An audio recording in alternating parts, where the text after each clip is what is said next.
Okay viewers, இங்கே உங்களுக்கு Jolarpettai railway ஸ்டேஷன்லேருந்து இறங்கி வெளியே வந்தீங்கன்னா உங்களுக்கு மெயின் பஸ் ஸ்டாப் இங்கே அவைலபிளாக இருக்குது. இங்கேருந்து உங்களுக்கு ஏலகிரிக்கு போகிற பஸ்ஸஸ் எல்லாமே அவைலபிளாக இருக்குது. வாங்க பார்க்கலாம். ஜோலார்பேட்டை பயணியர் நிழற்படை, இதுதான் ஜோலார்பேட்டை ரயில்வே ஸ்டேஷன்.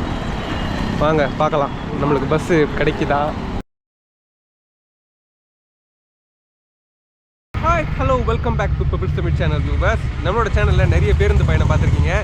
இன்றைக்கி நீங்கள் பார்க்க போகிறது ஜோலார்பேட்டையிலேருந்து டுவர்ட்ஸ் ஏலகிரி எப்படி போகிறான்றதை பார்க்க போகிறீங்க.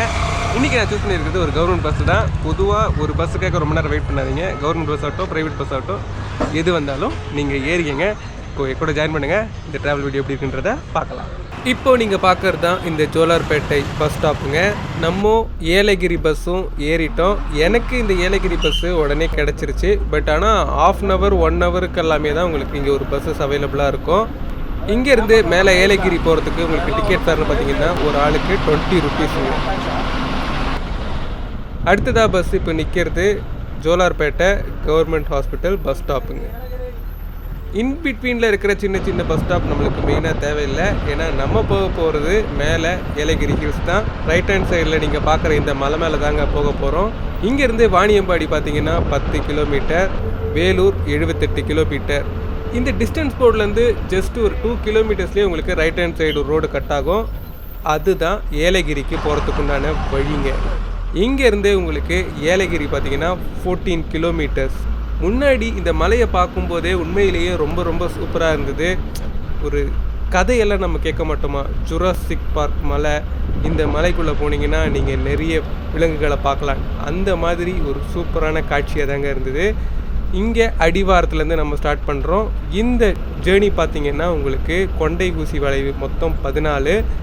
வாங்க இந்த ட்ராவல் எப்படி இருக்குன்றதை நம்ம பார்க்கலாம். மலை ஏறும்போது உண்மையிலேயே ரொம்ப ஒரு சூப்பராகவே இருந்தது. முதல்ல இருந்தது பார்த்திங்கன்னா உங்களுக்கு இந்த பாரதியார் வளைவு. அதையும் தாண்டி நம்ம போயிட்டே இருக்கும்போது ரோடு எல்லாமே ரொம்பவே நீட்டாக க்ளீனாக மெயின்டைன் பண்ணியிருந்தாங்க. ஒரு 2 வளைவு கிராஸ் பண்ணும்போது நம்ம மலைக்கு மேலே போகிற ஒரு அந்த ஃபீல் உங்களுக்கு இந்த ட்ராவலிங்கில் கிடைக்கும். பொதுவாகவே ஹில் ஸ்டேஷன் ஏறும்போது நிறைய பேர் ரொம்பவே விரும்பி ஃப்ரண்ட் வியூ ஆகட்டும், சைட் வியூ ஆகட்டும் பார்த்துட்ருப்பாங்க. அடுத்ததாக இப்போ நீங்கள் பார்க்குறது இந்த இளங்கோ வளைவு. ஜேர்னியை பற்றி சொல்லவே தேவையில்லைங்க. டிரைவர் சும்மா அந்த அளவுக்கு கண்ட்ரோலாக வச்சுருக்காரு பஸ்ஸை. சூப்பராகவே இருந்தது.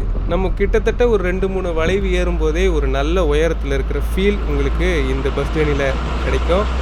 அதை விட சூப்பர்னு பார்த்தீங்கன்னா இந்த பஸ் ஜேர்னியோட ஃபேர் தாங்க. இப்போது நீங்கள் பார்க்குறது மலைக்கு மேலே இருந்து டுவர்ட்ஸ் திருப்பத்தூர் போகிற பஸ்ஸு தாங்க. இங்கேருந்து அதாவது ஏலகிரியிலேருந்து உங்களுக்கு திருப்பத்தூருக்கே டிக்கெட் ஃபேர்னு பார்த்தீங்கன்னா உங்களுக்கு ஜஸ்ட் 20 ருபீஸ் தான். அடுத்ததாக இங்கே நீங்கள் பார்க்குறது பார்வையாளர் மையம். இங்கே மலைக்கு மேலே வரும்பொழுது நீங்கள் எந்த ஒரு கார்னர்லேயும் வண்டியை நிறுத்தாதீங்க. ஏன்னா அடுத்த வண்டி போகணுன்னா இங்கே நீங்கள் பார்க்கிங் பண்ணக்கூடாது. அடுத்ததாக இப்போ நீங்கள் பார்க்குறது ஔவையார் வளைவு. இங்கே ஒவ்வொரு கொண்டை ஊசி வளைவுக்கும் ஒவ்வொரு பெயர் கொடுத்துருந்தாங்க. அது உண்மையிலேயே ரொம்பவே டிஃப்ரெண்ட்டாக இருந்தது.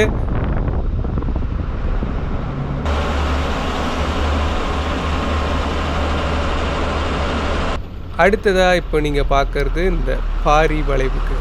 ஒவ்வொரு டேர்னிங்குமே டிரைவர் டேர்ன் பண்ணும்போது ரொம்பவே ஜஸ்ட்டில் போகிற மாதிரி தான் இருக்கும். பட் அவங்களுக்கு இது ரெகுலர் சர்வீஸுன்றதுனால ஈஸியாகவே ட்ராவல் பண்ணுறாங்க. நம்மளுக்கு ரொம்பவே த்ரில்லிங்காகவும் இருந்தது, இன்ட்ரெஸ்டிங்காகவும் இருந்ததுங்க. அதுவும் ஒவ்வொரு வளைவு முடிஞ்சு மேலே வந்து பார்க்கும்போது சான்ஸே இல்லை, வியூஸ் சூப்பராகவே இருந்தது. ஓன் வெஹிக்கிளாக இருந்தால் நீங்கள் இந்த பார்வையாளர் இடத்துல இருந்து ஃபோட்டோஸ் எல்லாமே எடுத்துகிட்டு சூப்பராகவே ஜேர்னி பண்ணி வரலாம். இப்போ நம்ம ஏறுறது தான் பார்த்திங்கன்னா இந்த ஏலமலை.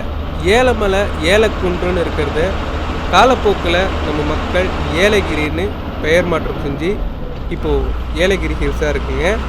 இந்த ஏலகிரி ஹில்ஸ் பார்த்திங்கன்னா கரெக்டாக வாணியம்பாடிக்கும் திருப்பத்தூருக்கும் சென்டராக அமைஞ்சிருக்கு. ஏலகிரி ஹில்ஸ் வந்து உங்களுக்கு கடல் மட்டத்திலேருந்து 1700 மீட்டர் உயரத்தில் 4 மலைகள் சூழப்பட்ட ஒரு இடமா தான் இந்த ஏலகிரி ஹில்ஸ் இருக்குது. ஏலகிரி ஹில்ஸோட பொதுவான வெப்பநிலை செல்சியஸ்னு பார்த்தீங்கன்னா அதிகபட்சம் 31, குறைந்தபட்சம் பார்த்தீங்கன்னா 11. டிசம்பர் ஜனவரியிலலாம் வந்தீங்கன்னா ரொம்பவே கூலிங்காக இருக்கும். இந்த இடம் ஊட்டி கொடைக்கானல் மாதிரி ஒரு டூரிஸ்ட் பிளேஸாக இல்லைனாலும் இங்கே உங்களுக்கு பேராகிளைடிங், ட்ரெக்கிங் இந்த மாதிரி நிறைய விஷயங்கள் இந்த ஹில்ஸ்லேயும் இருக்குது. அதை தான் நம்ம பார்க்க போகிறோம். அடுத்தடுத்த வீடியோவில் அதை பற்றி நம்ம பார்க்கலாங்க. இங்கே ஏலகிரி ஹில்ஸில் உங்களுக்கு வித்தியாசமான ஃபன் கேம்ஸ் விளையாடுற இடமும் சில கோயில்களும் ரொம்பவே குளுமையான ஒரு அற்புதமான பிரதேசம் தான் இந்த ஏலகிரி ஹில்ஸு. ஜேர்னி வைஸ் ரொம்பவே சூப்பராக போயிட்டுருக்குங்க. இந்த 4 மலைகள் சூழ்ந்த ஒரு அற்புதமான மலை உச்சத்துக்கே நான் வந்து சேர்ந்துட்டேன். உண்மையிலேயே ட்ராவல் வைஸ் ரொம்பவே சூப்பராக இருந்ததுங்க. அடுத்ததாக இப்போ நான் கிராஸ் பண்ணுறது அதியமான் வளைவு. பாறைகளுக்கு அருகாமையில் இந்த பஸ்ஸு போகிறது பார்க்கவே ரொம்ப ரொம்ப சூப்பராக இருந்தது.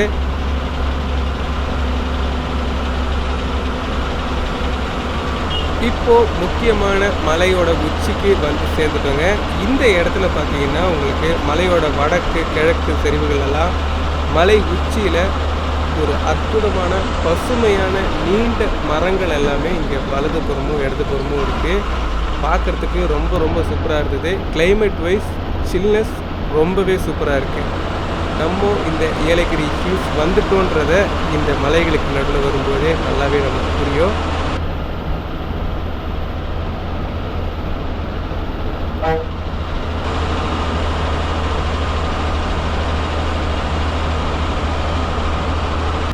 அடுத்ததாக நம்ம கடைசியாக கிராஸ் பண்ணுறது இந்த பேகன் வளைவு.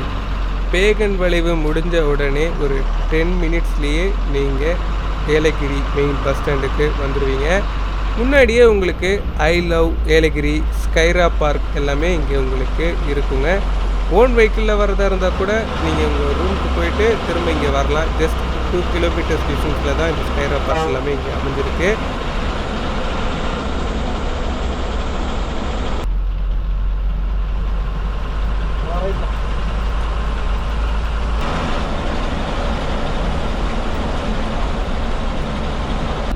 ஓகே ஃப்ரெண்ட்ஸ், இதுதான் உங்களுக்கு ஏலகிரி போட்டிங் பஸ் ஸ்டாப். போட்டிங்லேருந்து ஸ்டார்ட் பண்ணுறதா இருந்தால் நீங்கள் போட் ஹவுஸ்லேயே இறங்கிடலாம். நான் மெயின் பஸ் ஸ்டாண்ட் எங்கே இருக்குதுன்னு பார்க்குறதுக்காக இந்த பஸ்ஸில் ட்ராவல் பண்ணிகிட்ருக்கேங்க. போட்டிங்க்கும் பஸ் ஸ்டாண்டுக்கும் ரொம்ப தூரம்லாம் இல்லை, ஜஸ்ட் ஒரு 1 கிலோமீட்டர் தான் இருக்கும். இப்போது நம்ம இந்த ஏலகிரி பஸ் ஸ்டாண்ட் வந்து ரீச் பண்ணிட்டோங்க. ஓகே வியூவர்ஸ், இப்போ நம்ம ஏலகிரி ஹில்ஸ் வந்து ரீச் பண்ணிட்டோம். இப்போ நீங்கள் பார்க்குற இந்த பச்சை பஸ் இருக்கிற இடம் தாங்க ஏலகிரி பஸ் ஸ்டாண்டு. இதையும் தாண்டி உங்களுக்கு நிலாவூர் வரைக்கும் பஸ்ஸஸ் எல்லாமே போகும்.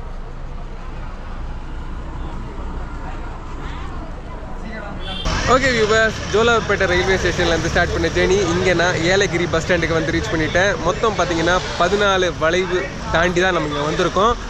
1 ஹவர் ஜேர்னியில் 20 ருபீஸில் மலைகளின் இளவரசியான இந்த ஏலகிரி வந்து ரீச் பண்ணிட்டேன். உண்மையிலேயே ரொம்ப சூப்பராக இருந்ததுங்க. நீங்களும் சென்னையிலேருந்து இந்த ஏலகிரி வரும்போது மறக்காமல் இது மாதிரி ட்ரை பண்ணி பாருங்கள். வீடியோ பிடிச்சிருந்தா லைக் பண்ணுங்கள், ஷேர் பண்ணுங்கள், மறக்காமல் எங்களோட பீப்புள்ஸ் சேனலை சப்ஸ்கிரைப் பண்ணுங்கள்.